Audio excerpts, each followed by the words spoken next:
Mga guys, magandang hapon sa inyo. Pumunta ulit tayo rito sa dati nating pinamamarila nung malalim pa yung tubig. Ayan guys, ayan yung kubo na yan, oh. Yan. Ayan yung kubo na kung napanood nyo yung video ko dati na nakahuli ako ng dalag na maliit at saka mga gurami. Yan yun, yung pwesto natin na yan. Ayan pa yung tungtungan ko sa taas, oh. Ngayon guys, ito na itsura niya. Lupang lupa na siya na nagbibitak-bitak. Tignan mo guys, wala nang katubig-tubig, oh. Oh. Ayun ang tubig, napakalayo. Oh, ayun ang mga bangka. Mantalang nung namamaril tayo dito nung mga panahon ng January. Ang tubig dito guys, mga hanggang dibdib o hanggang liig. Yan, yung kubo natin na yan. Diyan ako madalas na mamaril yan. Naggawa ko ng mga tungtungan ko dyan. Yan. Ngayon wala na, oh. Ibig sabihin talagang mabilis ang babaw ng tubig. Kaya yung lugar ng Laguna Lake lumiit na ng lumiit. Dahil dyan sa pagkakaano siguro ng El Nino na yan. Tignan nyo mga guys, lubak ano na oh. Bitak-bitak na yung lupa, oh.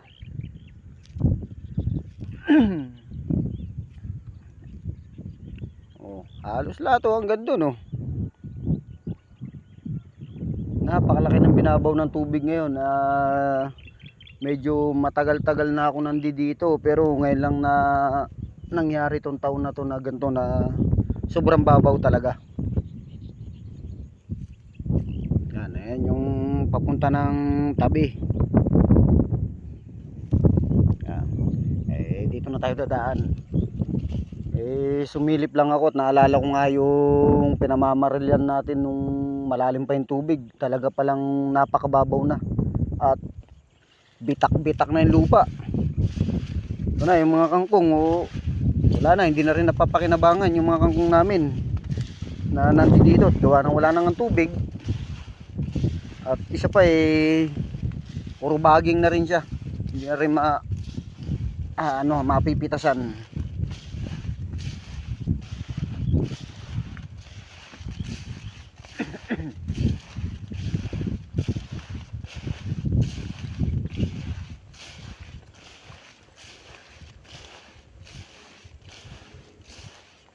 Grabe ang binabaw talaga ngayong taon na to. Ito, yung mga bangka na yan, nagpupumilit yan na dalhin talaga dyan sa lugar na yan. Pero kung iisipin nyo mga guys, ang tubig niya, no, halos labas na talaga ang putik, oh.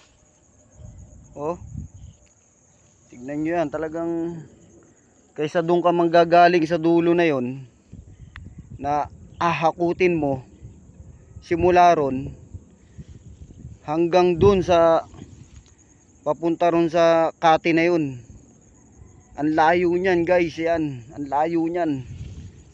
Kung lalakarin natin yan kukonsumo rin siguro yan ng mga 5 minuto papunta ron sa pinakatabi, tabi ng kalsada.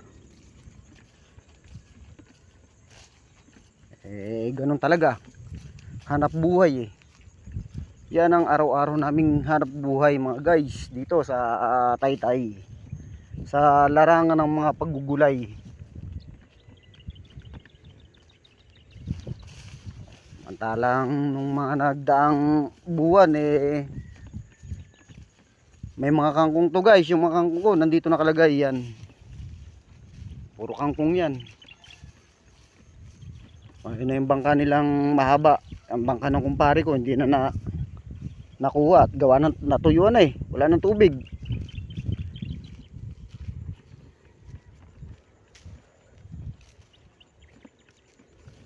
Napakababaw na talaga.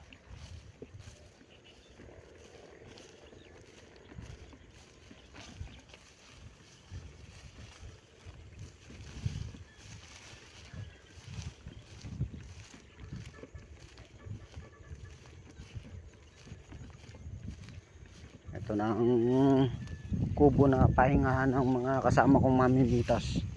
Yan. Dito na nila iniiwan yung kanilang mga gamit.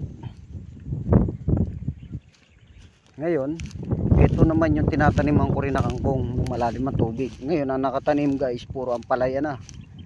Yan, puro ampalaya. Ako rin na nagtatanim ng gulay dyan dati, kaso hindi ko na maharapan.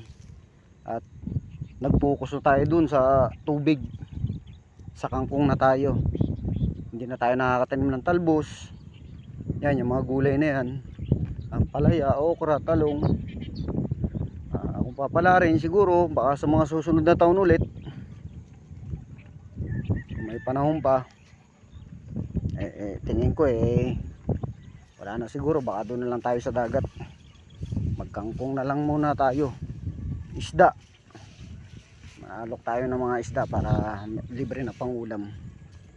Okay mga guys, magandang hapon at maraming salamat.